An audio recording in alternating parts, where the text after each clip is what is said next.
Rajya Sabha MP ஒரு சீட்டு வாங்கிட்டு கமலஹாசன் கூட்டணி சேர்த்து அவருக்கு நம்ம பாராட்டு தன்னோட செல்வாக்கு எவ்வளவுன்னு தெரிஞ்சு அவர் அதுக்குள்ள என்ன லாபம் வாங்கிக்கணுமோ வாங்கிட்டு ஆதரிக்கிறேன்னு சொல்லியிருக்காரு.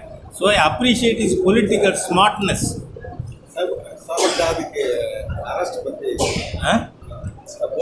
நீங்கள் சாதிக் ஜாஃபர் சாதிக் நீங்கள் பார்த்தீங்கன்னா 2 ஜாஃபர் தமிழ்நாட்டில் திமுக அரசாங்கத்தினுடைய சவப்பெட்டியின் இறுதி ஆணிகள்.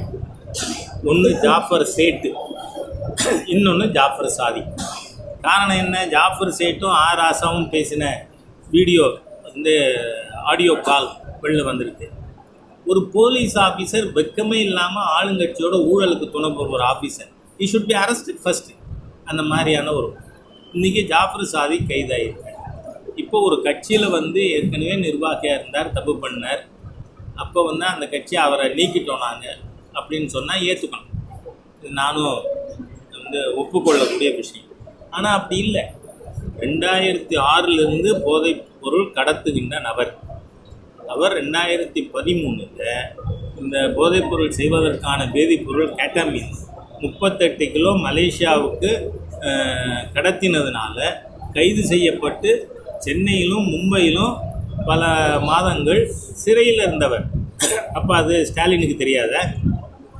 உங்கள் வீட்டுக்கு எப்படி வந்தார்? ஏன் முதலமைச்சர்னு பேசாமல் இருக்காருன்னு தெரியும். சாதாரணமாக சோஷியல் மீடியா பதிவு போடுற பெண் நிர்வாகி பிஜேபி முன்னாடி கைது பண்ணுறாங்க. வெக்கம் இல்லாத போலீஸ். அதுலேயும் டிஜிபி கையில் ஒரு இது வாங்குறாரு பரிசு.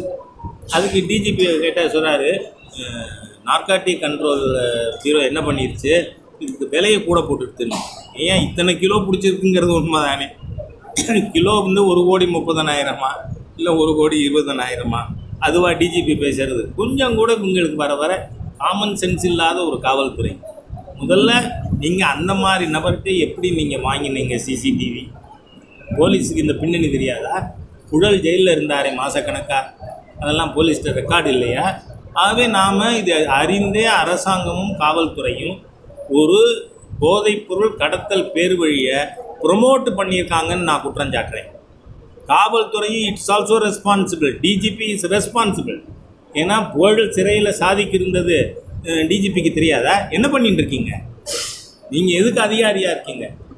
ஆகவே இந்த அரசாங்கமும் நிர்வாகம் அதிகாரிகள் இந்த போதைப்பொருள் கடத்துறவங்களோட ஒரு கார்ட்டல் போட்டிருக்காங்களோ அப்படின்னு ஒரு சந்தேகம்.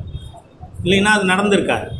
ஆகவே இது மிகப்பெரிய மோசமான விஷயம் நடந்திருக்கு. காவல்துறையும் பொறுப்பும். முதலமைச்சர் முதல் வாயை திறக்கணும்.